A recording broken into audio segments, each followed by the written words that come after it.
bonjour à tous et merci d'être avec nous cet après-midi. On est ici à Boston-Labo, bien sûr sur Canal Austral pour parler dans cette émission Zigzag, pour parler culturel, mais plutôt culturel, parce qu'on a avec nous le plaisir, on a le seul plaisir là d'avoir avec nous le pasteur Pierre.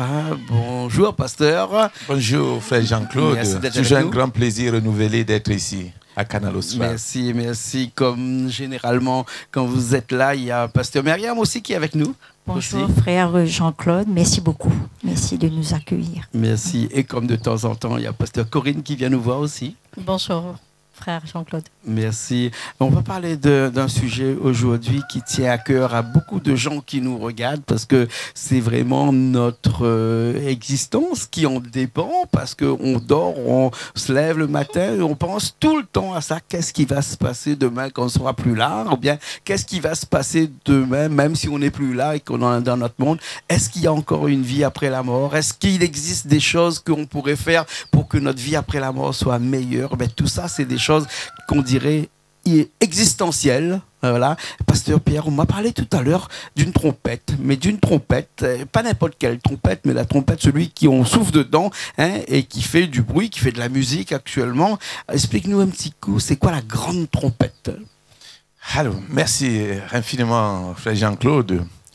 La trompette, ce serait la deuxième trompette du Seigneur Jésus-Christ qui vient chercher les chrétiens, ceux qui ont vécu avec Jésus-Christ sur la terre, ceux qui ont mené une vie noble, une vie de Christ. Alors, la trompette, c'est quoi? C'est ce son que l'ange viendra et il va, comme une flûte, pom pom pom. Seuls les chrétiens nés de nouveau comprendront ça. La Bible nous dit, deux seront sur le lit, il y a un qui va partir et l'autre va rester. Deux seront en train de marcher dans la rue, un va partir. Le vol qui est en train de circuler dans l'air, le pilote peut partir et le reste des passagers. Mais ils ne vont pas mourir, frère Jean-Claude, parce que ce serait le temps de jugement. Personne ne va mourir. Alors, là, cette deuxième trompette vient à l'approche de la grande tribulation. Et nous sommes très proches de ça. C'est pourquoi l'évangile de notre Seigneur Jésus-Christ doit être prêché partout et dans tous les réseaux sociaux, afin que chaque personne puisse connaître qui est le vrai Seigneur, qui est le vrai Sauveur de ce monde. Il n'y en a pas deux. Il y a un seul vrai Dieu. Il s'appelle Jésus-Christ. Et ce Jésus-Christ nous a promis, il dit, je ne vous laisserai pas orphelins. J'enverrai quelqu'un. Le Saint-Esprit, il sera avec vous. Et il va vous enseigner toutes choses. Donc le Saint-Esprit qui est avec nous sur la terre maintenant nous prépare pour cette trompette. Pourquoi? Parce que si tu n'es pas enseigné, si tu manques de connaissances, tu ne vas pas écouter cette trompette. D'où l'importance d'être un étudiant de la parole, bien sûr, de Dieu qui sauve. Bien sûr. Alors cette trompette-là, ce son que l'on va entendre, oui, et là, elle va venir pendant notre vivant ou bien après la mort? Ok. Bonne chose. Je vais te lire rapidement quelque chose dans 2 Corinthiens, dans 2 Thessaloniciens chapitre 2, verset 2. Il dit de ne pas vous laisser facilement ébranler dans votre bon sens et de ne pas vous laisser troubler, soit par quelque inspiration, soit par quelques paroles ou par quelques lettres qu'on dirait venir de nous comme si le jour du Seigneur était déjà là. Cette trompette, le Seigneur nous dit ici que ça viendra de notre vivant. Ce n'est pas nous tous qui allons mourir. Ce n'est pas tout le monde. D'ailleurs, j'ai choisi de ne pas mourir.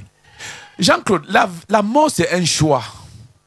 Ah bon? Oui. Mais on dit toujours que la mort, on n'a pas le choix. Non. Ça arrive du jour au lendemain. On dit toujours qu'on ne sait qu'une chose. C'est pas qu'on ne sait rien, disait un grand philosophe, mais c'est qu'on va mourir. La mort, c'est un choix. Comme la vie éternelle, c'en est un autre choix. Tout ce que Dieu a créé, il a créé pour que ça soit éternel. Donc, lorsque un chrétien, en principe, ne meurt pas, il ne meurt pas. Un chrétien change quand il est peut-être fatigué, il change de ville. Alors, dans la Bible, on nous dit, le chrétien a le droit de vivre jusqu'à 70 ans Et s'il le veut, il peut aller jusqu'à 120 ans. Ça, c'était dans l'Ancien Testament. Alors, Jésus-Christ qui vient, il dit, maintenant, je suis venu vous donner la vie. Éternel. La vie éternelle. Oui. Et la vie éternelle, Jean-Claude, c'est la vie de Dieu. Amen. Est-ce que Dieu peut mourir? Non. Est-ce que Dieu peut mourir, Jean-Claude? Toi et moi qui sommes nés de nouveau, nous sommes nés de la volonté de Dieu. Donc Dieu donne naissance au Dieu. Mais c'est une conception de la mort que n'ont peut-être pas tous les terriens. Ici, tout le monde ne peut pas le dire que la mort n'est pas la mort, est un recommencement ou bien une suite de la vie terrestre. Mais si vraiment pour certaines personnes, la mort c'est une fin et qu'après la mort, il n'y a plus rien, ben, qu'est-ce qu'on peut espérer sur cette terre-là? Avant que Pasteur Myriam, Pasteur Corinne ne répondent, la mort n'est pas une fin en soi. La mort, c'est une continuité. Alors, quand nous quittons ce monde, quand les gens qui vont mourir, parce que j'ai choisi de ne pas mourir, j'ai choisi d'être enlevé au son de la trompette. Et c'est pourquoi je mène une vie en préparation de cette trompette-là. Alors, ceux qui vont mourir, soit parce qu'ils manquaient de connaissances, soit par une malnutrition, soit par négligence, la Bible dit, ils vont ressusciter. Et quand ça veut dire que la mort n'est pas une fin en soi. Quand ils ressuscitent, ils vont nous attendre au ciel. Et nous allons revenir sur la terre. Mais ceux qui auront mené une vie de désordre, ils vont aller en enfer. L'enfer encore, ce n'est pas une fin. L'enfer, c'est encore une autre vie qui continue là-bas. Mais dans le feu. Alors que d'autres continuent dans la lumière. Vous voyez? Donc, il n'y a pas de fin dans tout ce qui existe. Alors, Pasteur Myriam, peut-être va nous dire, mais Pasteur Myriam, est-ce qu'on peut avoir peur de la mort? Est-ce qu'il faut avoir peur de la mort? Ou bien sinon, il ne faut pas l'appréhender, c'est quelque chose qui va arriver si on est préparé, comme disait Pasteur Pierre. Hein. Merci, Pasteur Pierre, de me donner l'opportunité de répondre. Merci beaucoup, frère Jean-Claude. La mort... Nous parlons souvent de la nouvelle créature. Et quand on est nouvelle créature, on devient nouvelle créature, la mort n'a pas de pouvoir sur nous. Parce qu'on est déjà dans cette dimension d'éternité. Parce que je rejoins ce que Pasteur Pierre disait. Quand on a la nouvelle créature, on a la divinité de Dieu en nous. Et Dieu n'est pas un Dieu qui meurt. C'est un Dieu d'éternité. Celui qui a créé le ciel et la terre. Tout ce qui a été créé, c'est Dieu lui-même qui a créé. C'est-à-dire Jésus-Christ. Et nous, on n'a pas peur de la mort. Parce qu'on a fait un choix. Et choisir être nouvelle créature, c'est-à-dire qu'on a choisi la vie avec Christ. Et quand on choisit en tant que nouvelle créature, le Seigneur Jésus nous dit, en tant que nouvelle créature, qu'est-ce que tu as reçu? Nous, on dit, on a reçu la vie éternelle. On a reçu la justice de Dieu. Et on a reçu aussi la communication, c'est-à-dire la communion avec Dieu. Et quand la nouvelle créature, on communique souvent avec Dieu. Par quoi? Par le Saint-Esprit qui nous dit, n'aie pas peur. Et la nouvelle créature, on s'appuie beaucoup sur la parole de Dieu. L'auteur de la parole de Dieu, c'est le Saint-Esprit qui est Dieu lui-même. Donc, que peut nous faire la mort? Il dit qu'en tant que ressuscité, la mort a été vaincue. Et nous vivons la vie de la résurrection qui nous dit que n'aie pas peur. Donc, on n'a pas peur de la mort. Donc, et souvent, avec un jeu de mots, la mort n'a plus de pouvoir sur nous. Ça veut dire que, comme la mort n'a plus de pouvoir sur nous, ça a été vaincu, je ne peux plus remordre. Oui ou non? Non, on ne peut pas mordre deux fois. Moi, donc je connais un sketch, les Mauriciens qui ont fait un sketch, ils disent qu'on ne peut pas mordre deux fois. Si on mord une donc fois, ça fait on peut pas remords. mordre deux fois, c'est pas possible. Pasteur Corinne, justement, comment faire vraiment de façon un peu plus concrète, mais Pasteur Myriam l'a dit aussi tout à l'heure, pour ne pas avoir peur de la mort. C'est vraiment, cette chose-là, ça nous habite, ça, c'est en nous. C'est intrinsèquement lié à la personne, à chez nous. Moi, j'ai peur tous les jours de mourir. J'ai pas peur de le dire. J'ai pas peur de le dire. Mais qu'est-ce qu'il faudrait faire? Est-ce qu'on peut s'habituer à ne pas avoir peur de la mort? Merci Jean-Claude pour ta question et merci vous, Pasteur Pierre, de me donner l'opportunité de répondre à votre question. Alors ce qu'il faut savoir, c'est que la peur ne vient pas de Dieu, il vient du côté obscur. Amen. Donc déjà, il faut chasser la peur dans notre esprit, dans notre cœur. Et ensuite, ne pas avoir peur, c'est avoir confiance en ce que la parole de Dieu dit. Thank you. Si la parole de Dieu dit que nous avons la vie éternelle en Jésus-Christ, nous l'avons. Mais nous devons le croire. Voilà. Parce que si nous n'avons pas la foi en ce qui est écrit, nous ne pouvons pas croire. Bien sûr. Voilà. Ouais. On aspire tous, Pasteur Pierre, à vivre le plus longtemps possible. Hein. On a dit que pour un homme, c'est 77 ans. Pour une femme, c'est 81 ans. Actuellement, c'est l'âge moyen où on peut espérer vivre correctement. En dessous de 77 ans pour un homme, ça veut dire qu'on n'a pas trop réussi sa vie parce que une maladie est vite arrivée. Actuellement, on a des maladies qui sont les AVC. On en a parlé chez nous depuis longtemps. Là, hein, par exemple, ces maladies qui sont un petit peu mesquines, qui arrivent et qui ne prévient pas. Hein, comment peut-on prévenir de toutes ces choses-là pour faire en sorte que la mort, qui est peut-être pour certains, et comme moi, un peu quelque chose qu'on a peur, et puis pour d'autres, des choses que vous n'avez pas peur. Comment faire pour prévenir de sa mort, pour dire que, écoute, si je vis un petit peu plus longtemps, peut-être que je vais faire un petit peu plus de choses sur la terre.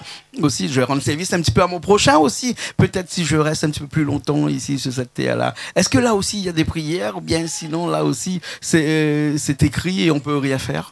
Merci Jean-Claude. On a toujours quelque chose à faire. Jean-Claude, nous servons un Dieu qui n'est pas un dictateur.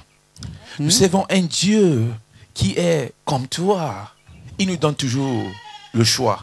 Il dit voici la vie, voilà la mort. Il te dit choisis la vie. Donc à tout niveau on a un choix à faire. Alors pour choisir, il n'y a pas de prière à faire pour vivre éternellement. C'est déjà ta nature. Accepte, comme Pasteur Corinne l'a dit tout à l'heure, accepte simplement ta nature, que je suis né de nouveau. Pasteur Myriam l'a dit, et vous l'avez dit, on ne meurt pas deux fois.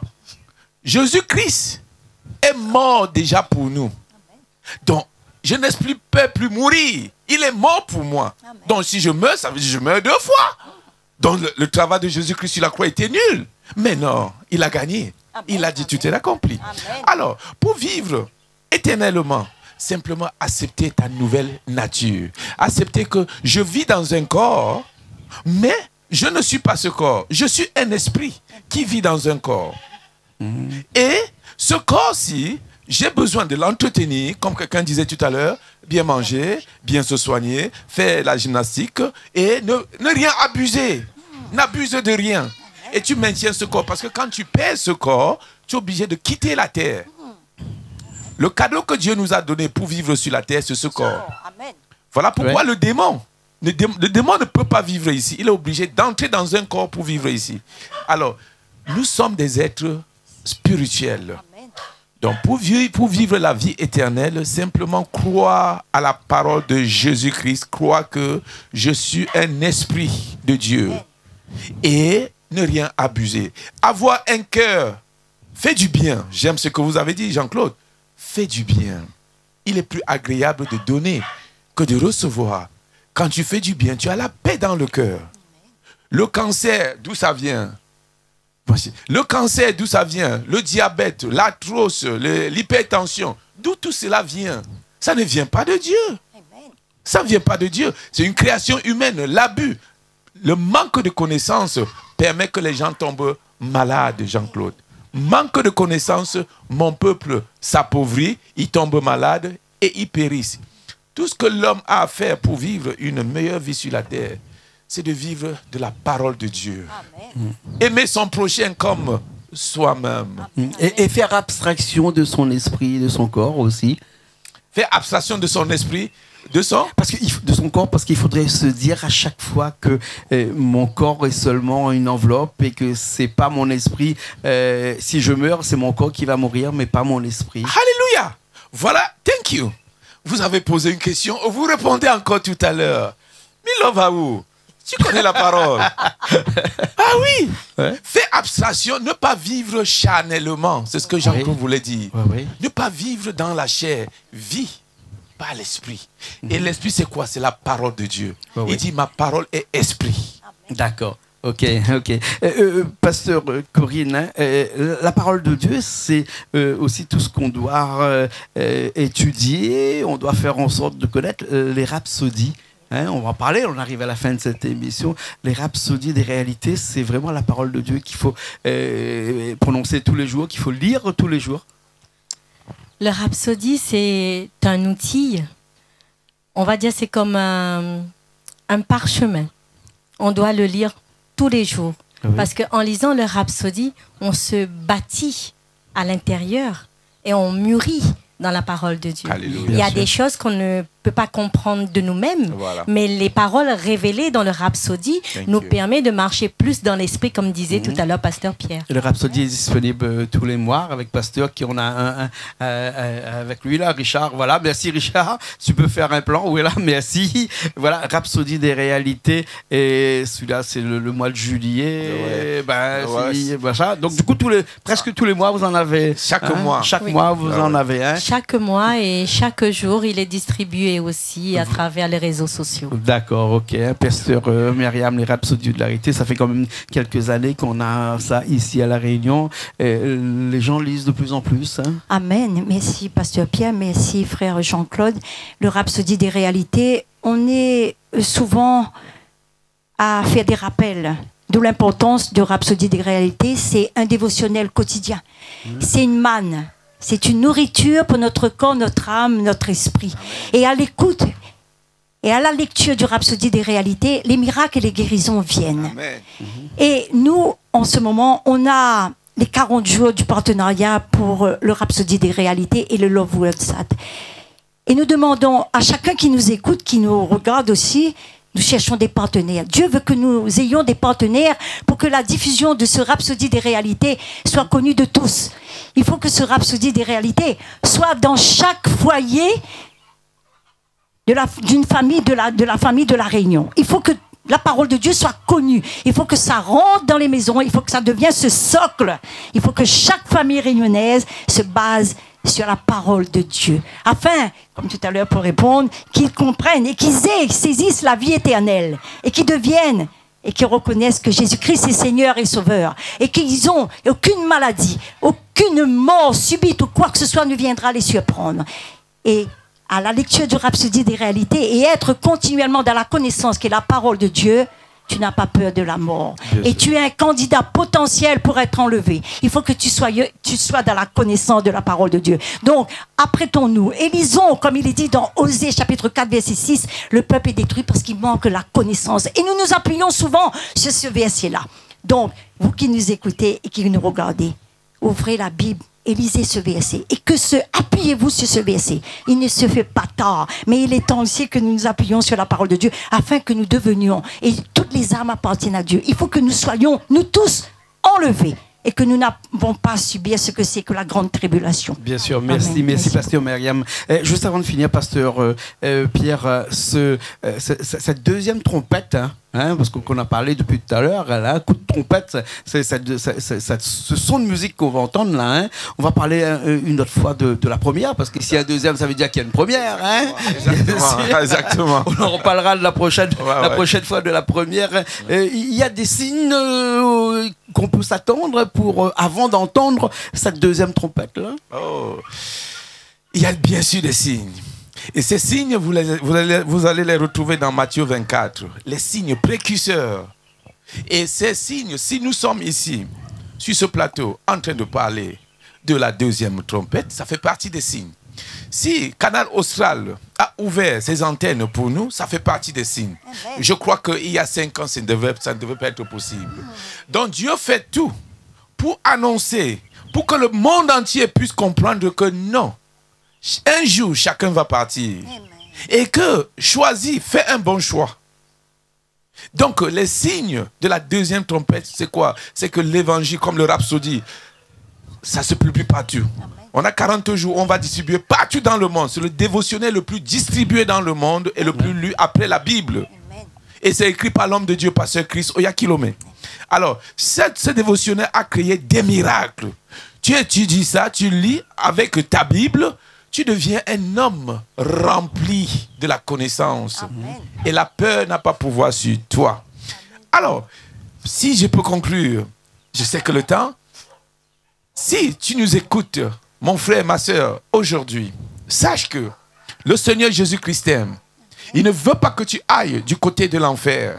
Parce que tu ne vas pas vouloir que même ton pire ennemi aille du côté. C'est pourquoi il a dit, allez de partout et annoncer la bonne nouvelle. Amen. Tu n'es plus un pécheur. Que tu sois chrétien, musulman, hindou, peu importe, Jésus a payé le prix pour toi. Amen. Tout ce qu'il veut, que tu viennes vers lui. Amen. Et tu vas éviter l'enfer. Amen. Accepte le Seigneur Jésus-Christ comme Seigneur et Sauveur. Amen. Et tu seras un candidat pour l'enlèvement. Alléluia. Merci Merci. beaucoup. Merci beaucoup, Pasteur Pierre. Merci beaucoup, Pasteur Myriam. Merci. Merci beaucoup, Pasteur Corinne. Hein, C'est à merci nous de beaucoup. vous dire merci, Jean-Claude. Merci. Pour avoir ouvert cette antenne pour Jésus-Christ. D'accord. Et merci Merci. à Richard aussi. Merci. hein, qui me fait le plaisir. d'être Richard avec à nous, l'appareil. la technique. Love Merci. you, Richard. We love you. Thank you. Merci. Nous se retrouvons la semaine prochaine dans une nouvelle émission Zigzag sur Canal Austral, bien sûr. Allez, à la semaine prochaine.